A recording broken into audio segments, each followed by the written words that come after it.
This week on Merchants of Change, we've got Branden Kline. Branden played D1 baseball at the University of Virginia, followed by a professional career with the Baltimore Orioles before transitioning to sales. Today, he's a commercial AE at SmartRecruiters, a leader in talent acquisition. Here he is, Branden Kline. I'm J.R. Butler, co-founder and CEO of the Shift Group, and you're listening to Merchants of Change. This is a podcast about transferring the skills and behaviors we acquire as athletes and military veterans into becoming a professional salesperson. Each week, we'll introduce you to a top performer who will help us understand how they became professional merchants of change. What's up, kid? Today on the show, we got Branden Kline. Branden, thank you so much for joining, man. JR, I appreciate you having me on. Looking forward to our conversation today. Me too, brother. So, little background for any new listeners.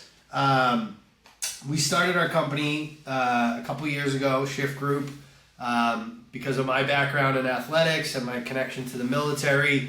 We wanted to build a path for those who kind of spend a long time in uniform and, get one day they wake up, they lose that big purpose, that big identity, and that transition is really hard. And the other reason I started the company is I spent a long time hiring salespeople and had a lot of success hiring people that spent a lot of time in uniform. So Shift Group is really an amalgamation of solving the two biggest problems I've faced in my life, including the transition and including hiring. And we always try to bring folks in with that athletic or military background that have gone on and had great careers in sales and are growing. And I'm very excited about this episode with your background. And we always start, so we'll start with your sports career. So obviously, baseball player, professional and college level. What are some of your favorite memories from your baseball career, Branden? Oof. JR, that's a great question. I would probably say a couple of my favorite memories, I've kind of hit like different tiers. So when I was younger, I think the one that sticks out to me is hitting my first home run. When I was 11 years old, I remember it like it was yesterday, watching the ball go over the fence and being like, holy crap, what did I just do? And now what do I do from here? So that was one that always stuck in my mind. Going to college is probably the next one. Within the college ranks, being able to, and you can also Google this, in 2011, University of Virginia walked off against UC Irvine in Game 3 of the Super Regionals. There was a semi-decent pitcher that gave up the go-ahead run for UC Irvine the half inning before this guy. And so my good buddy, good college teammate, and current Dodger, Chris Taylor, hit a walk-off single up the middle that scored 2 runs that sent us to Omaha. So that is another one. I was the first one out on the field. Dogpiling, that's a memory that always sticks out. And then also, you can't surpass really from those two or additional to those two, making your big league debut, especially which we'll dive into today, just kind of some of the bumps along the road to get to that point. But that was another one that kind of stood out as well.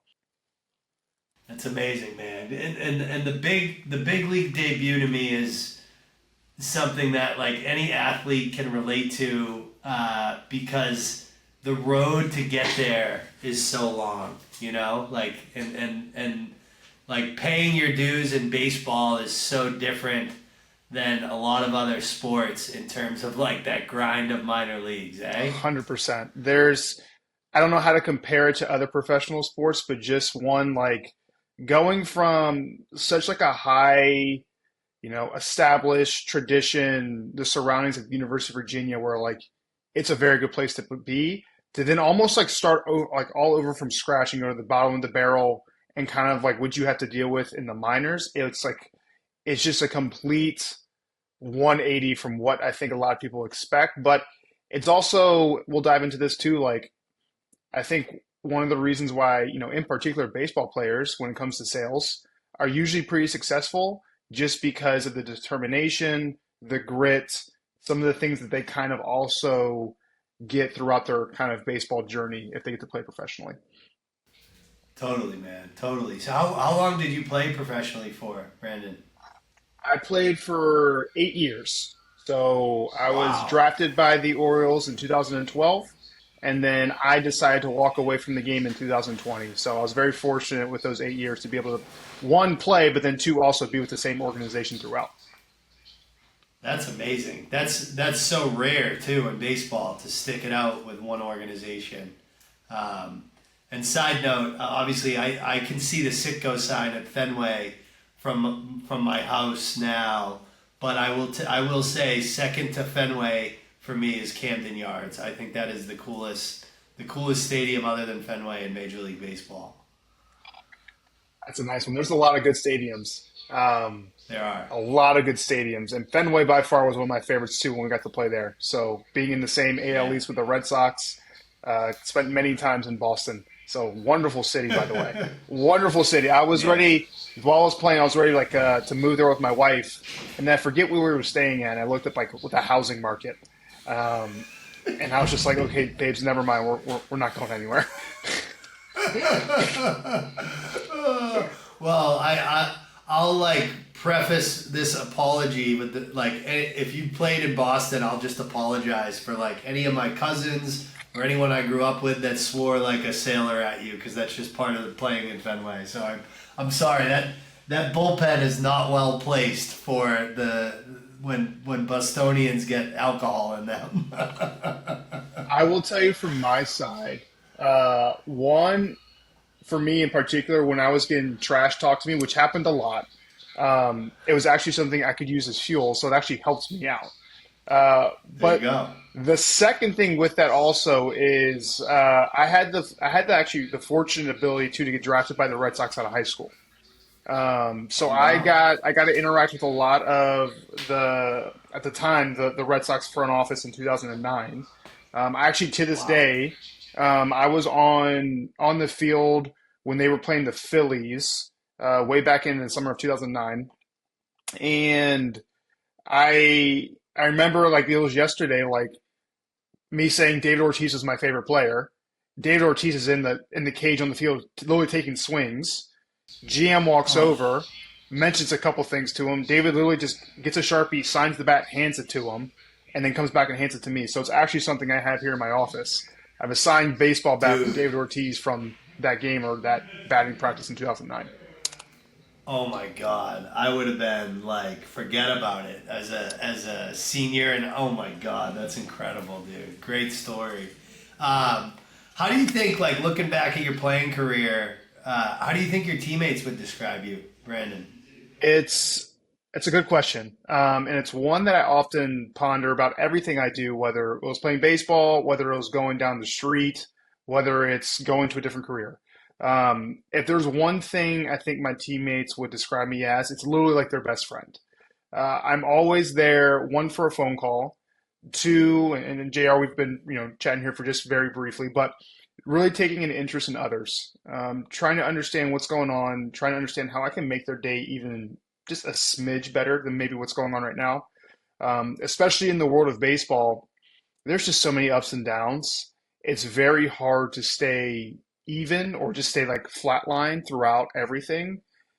And one of the best ways is just having people in your corner that no matter what's going on, they'll listen, whether that's you're going through a high, you're going through a low. And so for me, that's kind of one of the biggest things I think some of my former teammates will say about me is just, hey, guy's always there, guy's caring, and he truly is my best friend. That's amazing, man. That's high praise, and the way I take that, by the way, is like you're a great teammate. That's in hockey. I'm a hockey guy. I played baseball through high school, but not at the college level. But in hockey, we have a term called the locker room guy. Sounds like you check that box, which is my favorite type of player right there. I think that's why I got stuck around so long with the Orioles. It definitely wasn't my playing ability. It was more so just the fact that whether it was teammates, whether it was coaches, like I was there. I was friendly. I was nice. I would take direction, which is some things sometimes that athletes don't have the best ability to do. But at the end, it's just kind of making sure you're there with your team and you're in their corner no matter what's going on. So obviously, 2020 was a wild time in the world. Was it the combination of the pandemic and like just kind of getting to that, like what kind of, how did your transition start? Like, was it, it's never by choice, right? Obviously we all want to play like Tom Brady till we're 43 years old. But talk me through, like, how did it come up, and what were some of the things that you went through during that time where you kind of made that decision, like, all right, uniform's coming off, cleats are getting hung up, here's what's next. What was that experience like for you? Yeah, so two things I share with everybody. So I made the decision even prior to the 2020 season starting that this was going to be the end of the year. And I say it was really we, where I was having ongoing conversations with my wife. And the biggest things for me, she was completely supportive of my career. No matter where I was going, she was traveling. No matter what I was doing, she was making sure, hey, we'll make sure we'll make it work. The biggest thing was at the time, oh golly, my daughter is now 7. So back in 2020, she was 3. Barely got to see her. Like from the beginning parts of January all the way through October, like dad wasn't really around a ton. And to kind of give emphasis on that, a little context, like for a home game, for example, in Baltimore, the game will start at 7. I would get to the stadium at noon. So I was there from 12 to 7, even before the game starts. Game maybe last 3 or 4 hours, get done by 10, 11. It would take me 30 minutes to an hour to commute back home. My little girl's asleep. I would then wake up the next day around 9, 10 o'clock. I get about an hour of daddy time, and then I'm back to the field again the next day. And that's it for home. So on the road, it was FaceTime, and that was pretty much about it. So that was the biggest contributor to me hanging up was, hey, I actually want to be around for my little girl to see her dad grow up, and then also for my wife to have like her companion around and annoy her as much as I do now. But that was one of the bigger reasons. And then two, from a faith perspective, there's other things I wanted to do as well that I wasn't just able to do with baseball. And so at the end of or I guess the beginning of 2020 season, it was like, hey, this is going to be it. Not knowing a global pandemic was going to take place. Wow. Okay. So during that season, as you head into it, it's your last season. Are you going out having conversations about what's next, or was it kind of like blinders on, all in on baseball, and then I'm going to pick my head up at the end of the season? Yeah, it was the latter. So it was more, hey, at that level, you don't really have any room for error to be 1 foot in, 1 foot out. I was under a contract. I had an obligation to a team to be able to do my very best. And I think you'd be very similar. There's a lot of people who are like, you can't be all in with also looking for something in the back door. So my main focus was baseball. Like, even though I made the decision, like that was my last year, still trained, actually probably harder if anything. And then once the season ended, then it was kind of, hey, I'm going to be done with this. And then at that point is when I picked my head up like, okay, what the heck do I do now? Now, did you, I would guess, and maybe you didn't do this, but like, did you go right into the UVA alumni bucket and start pulling names? Like, how did you start the conversations? How did you start to network? That was probably my biggest flaws. I didn't even do that. It could be the fact that I'm stubborn, but it was more so I want to take some time to figure out, I want to be at home. At that time, we just had our second child, so I wanted to be more of a family man. And then once a few months passed, I was like, okay, crap, what do I do now? I never even thought about networking, or even just the different skill sets I had from playing baseball or the people I was able to surround myself with at that point in time. Fortunately, I actually had one of my college teammates reach out to me about an opening that was taking place at his company. And that's kind of how I then got into the door with sales. But it wasn't more so for me taking the initiative. It was from somebody else reaching out to me saying, hey, saw this is going on. Would this be of interest to you? I will tell you, that's what happens, 95% of the time when an athlete lands in sales. It's usually somebody reaching out to them to say, you should try this. That's how I got into it too. I met a guy at men's league hockey. I was going to go to law school, and he's like, dude, you're not going to make any money for like 10 years. You're going to have debt. He's like, you're hungry, you're resilient. Like, just try this out. I think you'll like it. Thank God he did that, because obviously it changed my life. And honestly, Brandon, that's why I started Shift Group, because I'm like, athletes and veterans should find this career with more intention and like because like you and I are lucky. We had people looking out for us that knew us, that were like, hey, this thing will check boxes for you. Most people don't have that, and we want to be that. We kind of want to be that entity that's like, hey, we're here and we think you should give us a shot. So I love hearing that. And I know I saw in the notes you started selling insurance. That was your first sales job? Golly, unfortunately, yes, it was. Yes, it was. It's not for everybody. It's not for everybody. What did you not like about it? I think the biggest thing was, I mean, straight up, like, insurance is just boring. It is a necessity. It's something that we need to have, but it wasn't like something where I got up every morning and I was like, I can't wait to go do this. And so I worked for a company too, where like there's some time I have to progress for me to then like almost have my own office. So then I had to do this for a number of years before even getting the chance to be on my own and being independent. And I'll never forget, like, I kept coming home to the missus and she's like, if you don't like it, like, something else will pop up. Like, you don't have to do this if you don't want to. And so that then transitioned to like putting in my 2 weeks, because it was one thing like I just hated doing it every single day. And then from there, like I said, things just align where my buddy reaches out and like, hey, I'll give this a shot. And that was getting into the tech space and software sales, and I've been in this space ever since. It's something that's different. It's something that it provides like a unique challenge depending on which customer or which client you're trying to serve. And so for me, it's different every day, which is the one thing that like I can keep coming back to, and it makes it different from day in and day out. Totally. And it changes so quickly, right? I've been doing it, I've been in this space for 18 years, and I learn something new every single day about this world. So could not agree more. I'm always curious to know, like, I kind of figured out on my own some of the things that were translatable to sales that I had picked up, 25 years as an athlete. How were there challenges that popped up where you're like, oh my God, this is just like baseball? Or did somebody guide you? Like, talk me through like some of those challenges and where when you started to make some of the parallels between like, oh my God, there's so much similarity here. How did that happen for you? Yeah, it didn't take me too much time.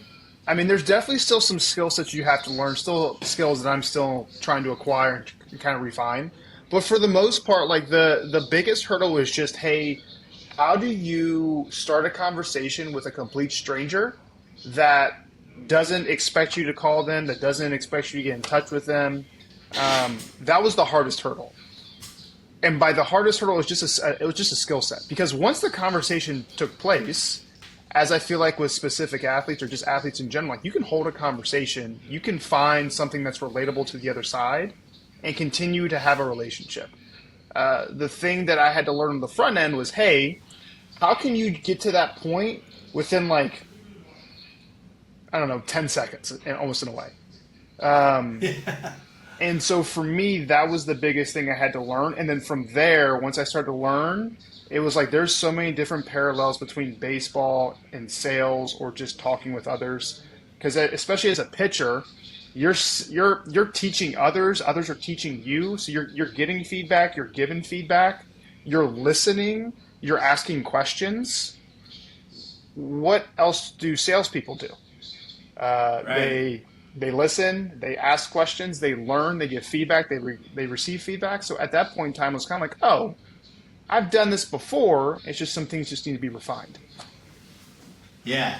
Do you feel like one of the things I feel like that paid off for me was coming from a world where like I had such a routine, dude, for my entire life. And it was like this operating rhythm that you like get into off season, in season. It's like rinse and repeat. Like, this is how you operate. Did you find yourself applying that? Because like some sales leaders are really good about teaching that structure. Some are kind of, it's more ambiguous and it's like go on your own. When did the structure start to come into play for you? Was it immediate? Yeah, no, JR, you're 100% right. It's like as an athlete, it's just like it's just a habit to have some sort of routine. Like as I would have it, as I just kind of told you, like got to the baseball field at noon for a 7 o'clock game. I wasn't just sitting in my locker for 7 hours before the game. No. There's very specific things that you do beforehand to make sure that you're ready to then go perform. Sales is no different. The way the calendar works, like time blocking, my day for the most part is very similar outside of customer or client calls, just if I have to move some things around. But from a morning like routine, that's pretty much the same. How I structure my day is pretty much the same. And it's just one where now I'm familiar and like without having to look at my calendar, I know what's going to come up next. And it also kind of helps with being successful and kind of implementing those smaller things moving forward. Plus, like you talk about that like feedback loop you have in sports, especially as a pitcher, you kind of get that feedback loop in sales. Like there's a scoreboard, right? Like that must have resonated pretty quickly with you. 100%. Like I'll start with baseball and then tie it into sales. Like with baseball, as a pitcher, you got instant feedback. How do you know if a pitch was good or not? Well, did it get hit? Did it get smoked off the right field wall? Like, was it a strike? Was it a ball? Like, was there a swing and miss? You get instant feedback. Sales is no different with one, having a scoreboard, which is kind of like the end result. But two, based on your calls, whether they're cold calls, whether they're scheduled meetings, you're getting instant feedback from your customer, from your client, just based on such things as their tonality. Their body language is a big thing, which I don't think a lot of people actually dive into. But then being able to read that, you can then pivot and go in different directions, but you're getting instant feedback. So it was something that also translated over from the sports world into the professional selling world as well. I have to imagine with the baseball career you had, you're a pretty competitive dude, Brandon. Just a little bit. There might be a couple like family sprint races that get busted out at the Kline household every now and then, because my wife was also a collegiate athlete, and then her family, like her brother, her sister's husband, they all played collegiate sports. Her parents were athletes when they were growing up, so the Kline extended family is a little bit competitive, to say the least. Oh, dude, I'm putting a future on your 7 and 4-year-old, dude, to be absolute studs. That's awesome. If they get mama's skill, they'll have a good shot. I don't know about that. Yes, but by the way, like much respect. Me and my wife just had our first son a year ago. So like, oh, congrats, my man! brother has Nothing better. Thank you. Nothing better. My brother has 3 kids, 9, 7, and 5, and I talk to him. He played professional hockey for 16 years. I talk to him all the time. I'm like, dude, I don't know how you do this. Like, I have one, and I'm like, this is crazy. Like, you know, you start getting into zone coverage, and it's like, forget about it. That's right. That's right. You start playing 2-3 zone, and it's like, I don't know how I'm going to make this work. I don't know how. Oh man. Imagine like a former teammate calls you, maybe somebody that was like, you know, their first year in 2020, maybe they're coming to the end right now, and they're like, you know, Brandon, I don't know what I want to do. I'm thinking about sales. What's that kind of conversation look like with an old teammate that reaches out to you for some insight on your kind of transition in career so far? What's the advice you're giving them? JR, this is like literally, it's perfect timing, because I had this conversation, I kid you not, like 2 weeks ago. And it was around the same topic. Hey, like, I don't know what to do. I don't really have a skill set outside of baseball. And I stopped him and said, you're actually, you know, politely, I'm going to say you're wrong. Because there's a number of things, especially because this buddy of mine was also a professional, you know, pitcher. So baseball. So one, just giving the realm of baseball, you deal with a lot of different backgrounds and diversity. So like languages, a lot of players come from Venezuela, the Dominican, they come from France, they come from Japan. So like you have to be able to find a way to be relatable, communicate, and be liked by others in order to make things work as a team. It's first big nugget that a lot of people have to learn how to do, and you've been trained to do this since you left college essentially. The next thing is when we've kind of already talked about, but like the grit aspect, the routine, the monotonous getting up, doing the same thing, and having some sort of routine because it's going to help you get to the end result that you want. You may not want to do it every day. Like, golly, there's multiple times I not feel like doing sprints or lifting or even throwing for that matter, but I had to do it because I know it was going to get me in shape and get me ready for what I was trying to accomplish. So that's an easy other thing that kind of translates over. The big one that a lot of people, I think, most baseball players can relate to, and this was always one thing I thought about as I started my sales career, is coming from the professional baseball ranks. A lot of people don't realize I mentioned like the Latin American players, for example. And I'll never forget this. I had a coach tell me this once, and literally just like it stuck with me since. So here in the States, we're very fortunate with, especially when we play professionally, they may not be the best circumstances, but usually we have a bed to sleep on. There's AC. They put you in a hotel. They take care of you in some way. You still have some food options available to you. A lot of these people or a lot of these kids in like these third world countries or even like developing countries like a Venezuela or even like a Dominican Republic, they come from where they've been sleeping on dirt floors since like the age of like 8. So they've done nothing but they sleep on dirt floor. They have very little. They eat, sleep, dream, wake up, and play baseball. That's all they do. That's all they focused on. So you got to remember that when you're here in the States, they have the same goal as you of getting to the big leagues or getting to rookie ball or getting to a certain level. So they're also trying to come for your job.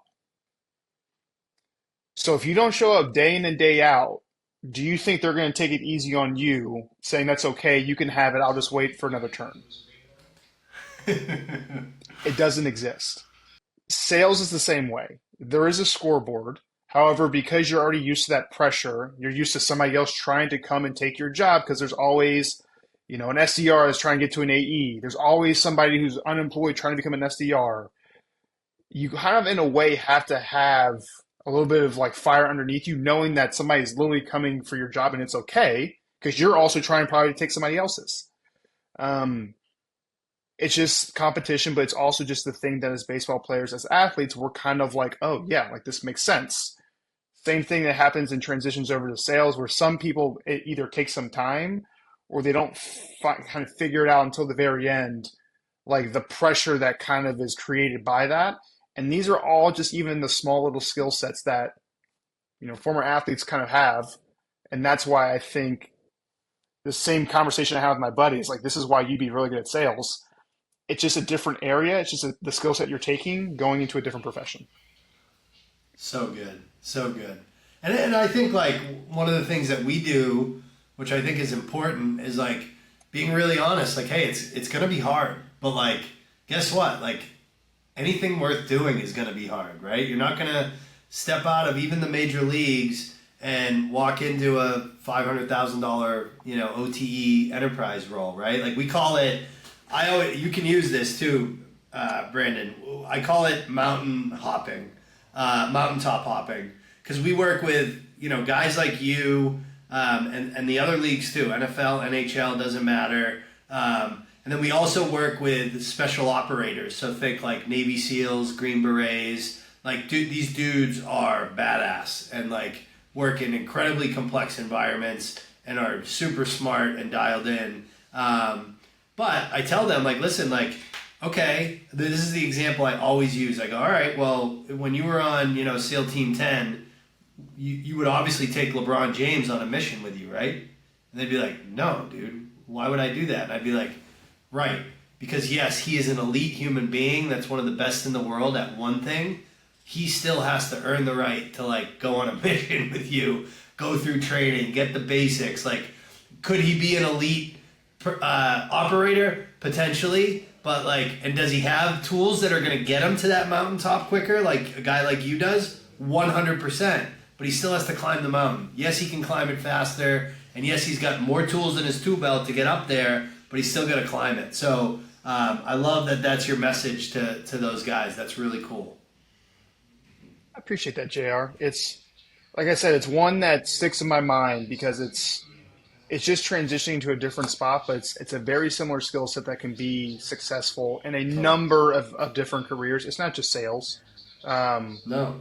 But it's just because of the background. This is also with the competitive nature. This is typically why I feel like I see like majority of the guys I played with, they go into it's one of three areas, truthfully. It's sales, it's teaching, or it's being some sort of like, firefighter or police officer or something in law enforcement. Those are typically the three areas I see at least my former teammates kind of falling in line to. Same here. I'll add a fourth one because my teammates do the same thing, and my family, who are all hockey players. It's sales, teaching or coaching, law enforcement, or they go to the other side of the law. They're on the wrong side of the bar. We won't talk about that one. But that's okay. Dude, this has been so good, Branden. Thank you so much. So we have two final questions we ask every guest. The first one is, you're in it now. Why do you love sales? The simple answer, and it's not cliche, but it might sound cliche, is I truly do enjoy helping people. Many of your listeners might have heard it before, or if they're stumbling upon it, they might hear it for the first time. But really good salespeople aren't the ones that you see in all these movies that are ABC, always be closing, and arguing with a client or not taking no for an answer. But they are literally like a doctor. You go to the doctor, you kind of, explain some symptoms to the doctor. The doctor will start asking some questions. When did it start hurting? How did you do it? Does it hurt when I touch here? Can you kind of give me an example of what you were doing? Like, that is essentially what a sales professional does, because the doctor then recommends, okay, well, based off of your symptoms, take some Aleve, take some ibuprofen or something for a couple of days, you should be fine. Or, hey, you might have actually broke something, or there might be a bigger problem. We need to then have this prescription, have this procedure, do these next steps. It's no different than what a classified, sales professional should do with being able to help clients. And sometimes that is even telling them what I got doesn't help you, but what JR got, my buddy over here, actually could be the perfect fit. Let me make an introduction to you for them, or between you two. So sales for me is genuinely about helping people, because there's a lot of people that got, business problems in the world. And so being able to help, them achieve their goals, and by being able to take care of some business challenges, that's kind of why I got into it. And that's why I still am. Because as you mentioned, it's hard. Sometimes, when you try to help somebody out, they don't want your help, which is fine, but also doesn't make it easy. So good, man. There's this quote that I reference it in our training at the very beginning, because 95% of the people that come across us, initially sales is a 4-letter word for them. And I try to we try to explain in our training that, like, it's not high pressure tactics, it's not lying, it's not pitching products, it's helping people solve problems and achieve priorities. And there was a book written in 1911, if you can believe it, called The Art of Selling by this guy Arthur Sheldon, who's like considered the godfather of sales. And his quote was, "True salesmanship is the science of service. Grasp that thought firmly and never let it go." And that's, to me, that's what great salespeople do, is they serve others to try to help them. So, like, I love the doctor. The doctor analogy is freaking perfect, and I'm stealing it. I'll give you credit twice, and then it's mine, just so you know. All right? I'll take it. All right, man. Last question. So when I first started the company, a lot of my friends, a lot of our initial clients would always ask me, like, this training is great, JR, but how come you're only focusing on athletes and veterans? And I tell them, I'm like, listen, I don't have to explain to somebody like Branden Kline what it means to be dialed in. And every great seller that ever worked for me in my 2-decade career as a sales leader, if I were to describe them to someone, I would say, oh, she's dialed in, or he's dialed in. So the question that we always like to ask is, what does it mean to be dialed in as a sales professional for you? I mean, in a nutshell, by the way, this is a fantastic question. We've hinted towards it throughout our conversation so far, but it's the structured piece. So for me, I feel like very similar with you, Jerry. Like you're very outgoing, like to have fun type of guy. You will very oftentimes, or very few times, should say, you will not see me smiling. However, when it's time to get locked in, like it is in the locker room, the clubhouse, whatever you want to call it, there is literally a momentum shift between, okay, we're able to have fun, to then, all right, we got to get down to business. And so for me, that is literally using that structured routine, understanding at the end of every day, what's been my goal? Is it my pipeline? Is it advancing deals or opportunities forward? Is it being able to set new meetings with accounts that I'm trying to help solve a business problem? It's being dialed in for the day, knowing that when I go to sleep at night, I can literally be like, hey, I did everything I possibly could and I've reached my goals today. It all comes from that structured piece of, all right, it's time to kind of, jokes aside, we got a very specific target we're going to hit. We need to make sure we get down to business, and we can have fun afterwards. That's fine. But for this point in time, like, it's got to be dialed in on what we're trying to focus on. I love it. I love it. That's it, man. That is so good. Branden, this was an awesome conversation, man. I can't thank you enough for giving us your time. Thank you for joining the show.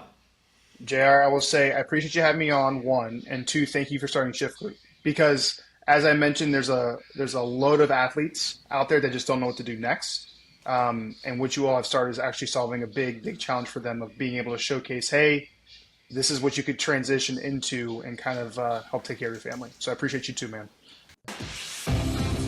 This wraps up this episode of Merchants of Change. If you enjoyed this episode, the most meaningful way to say thanks is to submit a review wherever you listen to podcasts. If you're interested in working with us, please come find us at www.shiftgroup.io.